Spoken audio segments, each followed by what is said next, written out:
Hey guys, what's going on? It has been a minute since I gave you guys an update or really any content, so here I am.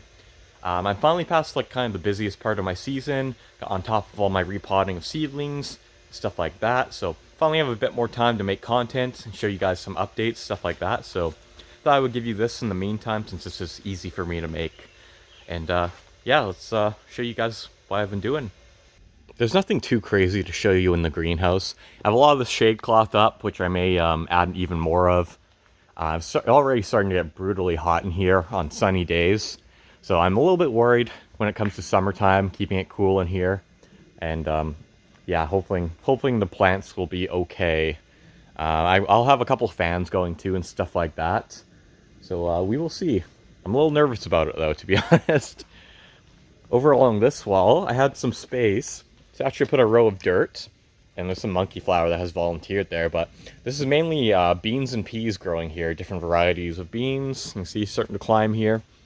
And I may actually extend this, because my original idea was to have this growing along the wall, so by summer, it's going to absorb a lot of the heat from the sun and keep it a bit cooler in here. You know, that's what it does. The more green you have, the cooler it's going to be.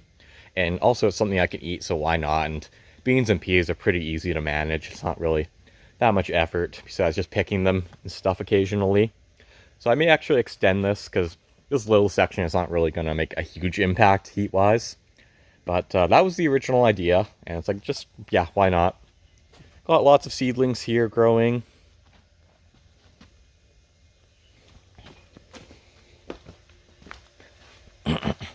Besides that, I have a nice hose setup now with a few sprinklers that pretty much water everything for me. I have like one more I'm waiting for in the mail of these guys. I'm pretty happy with them because it was starting to get pretty unsustainable to hand water things with how many plants I have now. You can see here I have a couple timers and a nice hose hookup. Besides the plants, I also got some other veggies I'm just growing down here for fun in containers. Or for fun. It was fun, but for food as well. You know, got some kale and lettuces? I forget if that's lettuce I planted in there. I forget. Some radishes. Jesus, this one's growing so fast. Radishes are crazy. Some radishes, some lettuce, some broccoli, some carrots, more radishes than these ones. You can also see up towards the front of my greenhouse here, I have even more shade cloth. It's the area that stays the coolest and the shadiest, so I got all my shade plants up here throughout the front area, and hopefully next year I'm going to have this all a lot more organized.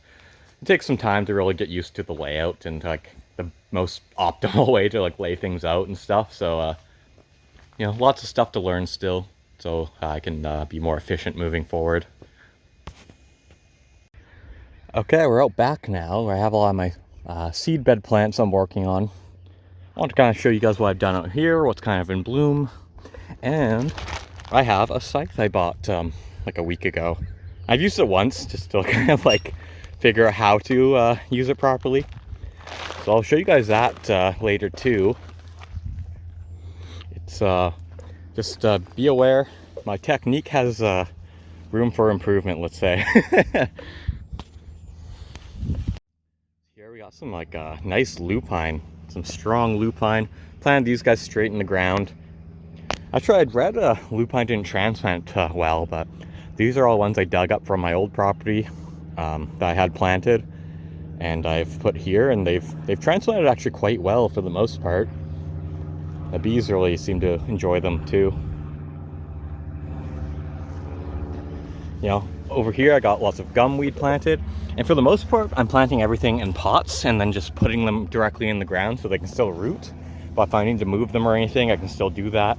Also allows them to be a bit more elevated, have a bit more drainage, because the soil doesn't have great drainage here.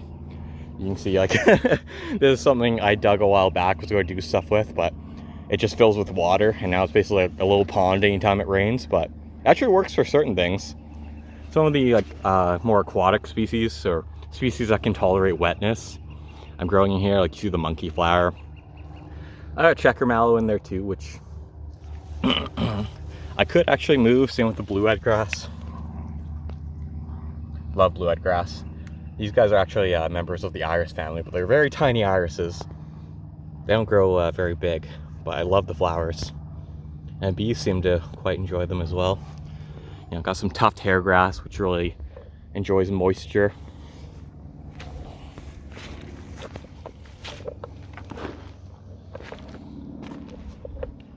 Over here, it's kind of done blooming now. They don't bloom for a long time. But I got, this is the camas patch. It's actually just done blooming. Also, there's a garter snake over here. Let's go look at it. Just went under the edge of this cardboard, so I don't want to step on it. Oh my god, it's so small. Little baby garter snake. Okay, I'm gonna pick you up. Guys, look at it. It's so cute. I won't bother him for too long, but look, compared to my hand, how small he is. Okay, let you go, buddy. Yeah, that's the camas patch. The bees were loving it while it was in bloom. It's done quite well here. But come summer, I'm probably going to dig this up once I collect the seeds and everything and put them all into crates, which I can then put back in the ground. Because these, over time, the bulbs actually pull themselves deeper into the ground. So if I ever want to move them or do anything with them, it's better to just have them in crates where I can easily access them and move them, do stuff to them if I want to. I'm actually going to be doing the same thing with ones I'm growing to sell as full-grown plants, because they take years to grow to a state where they're flowering. So to take up room in my greenhouse with all these little like pots and containers, I've realized really doesn't make sense. So instead, I'm really growing them directly in crates. Once they're mature, I can just separate them and pot them up from there, rather than like having them all potted up for like 4 years and taking up space inside the greenhouse. They can all just be put outside. I hope that all makes sense. Got another lupine over here, and there's a few other things, but that's kind of the main stuff at the moment. I'm still kind of working on putting some of the stuff in the ground. I got a lot to move back here still, and ultimately I would really like to either put down some mulch on top of this cardboard to really kind of get rid of all the weeds and the buttercup that are growing here, or either solarize it so I can kind of just plant seed and a bit of a meadow mix in this area.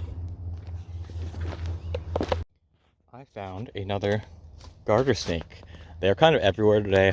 On warm days like this, a lot of this area, you know, cardboard, stuff like that is kept pretty open, so it's a great spot for them to bask and get some heat energy. Look at this guy, you're beautiful. Nope, sorry to disturb you, I won't bother you too much. Last year at my old location, I actually had a bird bath set up, and interesting thing is, like, I kept having dead snakes in it, and I found out eventually, because I saw it happen, is crows would keep coming and using the bird bath to like wash, I guess, their dead snakes in, but they would just leave them there. So I think I found like a total of like 3 or 4 dead snakes in the bird bath, which is, you know, lovely. Didn't know crows were predators of garter snakes, but they seem to quite like garter snakes apparently. So that was an interesting experience. So guys, this is a scythe I got recently. I thought it'd be a really good solution for out here for just keeping the borders clean, because I'd like to have a bit of a border along here to stop at least some of the seed from the canary reed grass, from the buttercups, from getting into all my stuff, which is probably going to happen anyways, but this way at least it should, you know, create a buffer zone and limit it at least a little bit, I hope.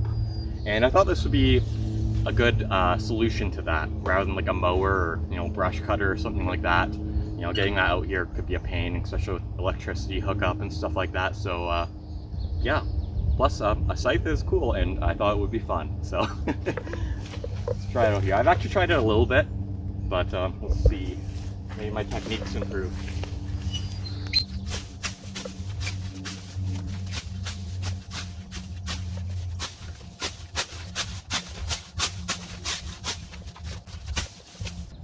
So it does work, although it's a bit rough in certain areas, and that might be somewhat due to my technique not being very refined. But it's also, this stuff's pretty dense, it's pretty tall. I feel like if I was going to do this, I'd probably want to do it sooner in the season, when it's a bit shorter, less dense. And that would probably make it a bit easier to actually go through it, I imagine. But, you know, for now, I think it'll be a decent, somewhat cost-effective solution to this. So I'm probably going to keep using this. And maybe I'll give you more updates on that over time. But for now, it seems to be not bad. So one question I get a fair bit is, how's business going? So I thought I'd update you guys on that. It's not going bad, to give a short answer. I don't necessarily think I'm going to reach my goal this year due to a few reasons. Part of it is just like, even if I wanted to make my initial goal, which was 30K, like all the suppliers of native plants are so low on things this year, it's crazy. So I'm really